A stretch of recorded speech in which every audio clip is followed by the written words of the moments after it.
Hello mga bata, it's me again, Bata Angelica. Napagsarado na nga kami guys sa aming tindahan kaya napagdesisyon na namin na ipasyal muna dito sa May Chaong Plaza ang aming mga anakshis.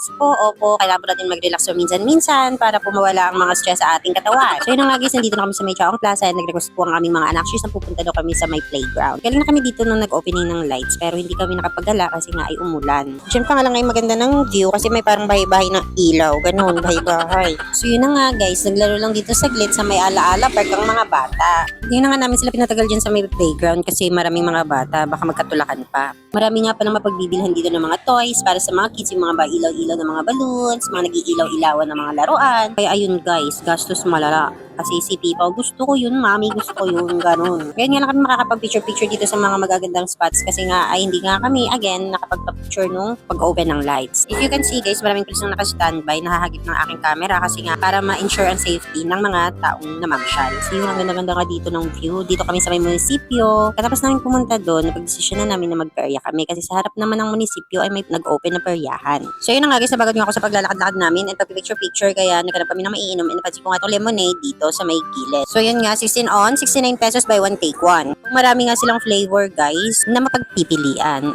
10 flavors lahat. Ayun, para sa dalawang bata, isang flavor lang, hati lang sila kasi hindi naman mauubos yun. And ang napili nila ay watermelon and ako naman ay green apple. Ay, opo, hindi nga mahilig dyan ang aking darling kaya kami lang bumili eh. So, ayun nga guys, upo muna saglit and mag-taste test. And yun guys, ang sarap niya nga. Yun, naglaro nga sila dun sa dart habang ako ay nagpapabariya kasi maglalaro ako dito sa tapon-tapon piso, ganun. Sinubukan ko nga lang dito maglaro kasi naku po, ang hirap pala kasi malilit yung mga box. Hindi magka-shoot-shoot ang aking piso. Diyos ko, dahil. At yun itinigil ko na kabig na ng kabig si kuya. Nag-aabang na nga kami dyan na magkabakante kasi gusto maglaro ng mga bata. 50 pesos nga kada bata dyan guys. Kasama nga akong pumasok dyan guys para magbantay kay Pipaw. Hindi ko na nga naitanong kung ilang minuto yun. Yung kalipas na ilang minuto nga sinabihan na nga kami ni kuya na time na nga kami. Kaya yun lumabas na din kami. Nag-enjoy naman yung mga bata kaya worth it naman yung binayad namin. Pagkatapos nga dito kami dumiretso sa may baril-barilan. Yan, ang galing-galing naman ng aming daddy. Galing mag-site. Hindi naman masyadong halata na surveyor kami. 30 pesos na kada isang mugs and nakaratlong mugs kami kasi dalawa sa kanya and isa sa akin. Sabi ko nga itry ko nga din. Kaso nga tatlong tsamba lang at wala na. Hindi ko talaga siya matamaan. Kaya yun guys,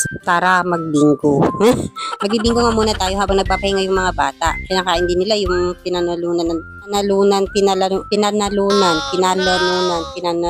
ni daddy. Naku, nagkabulol-bulol na nga. Basta yun na yun. Sumaglit nga din pala si daddy sa may color game habang naghihintay. Pagkatapos nga magpahinga ng mga bata, umuwi na din kami. Yun lang, bye-bye.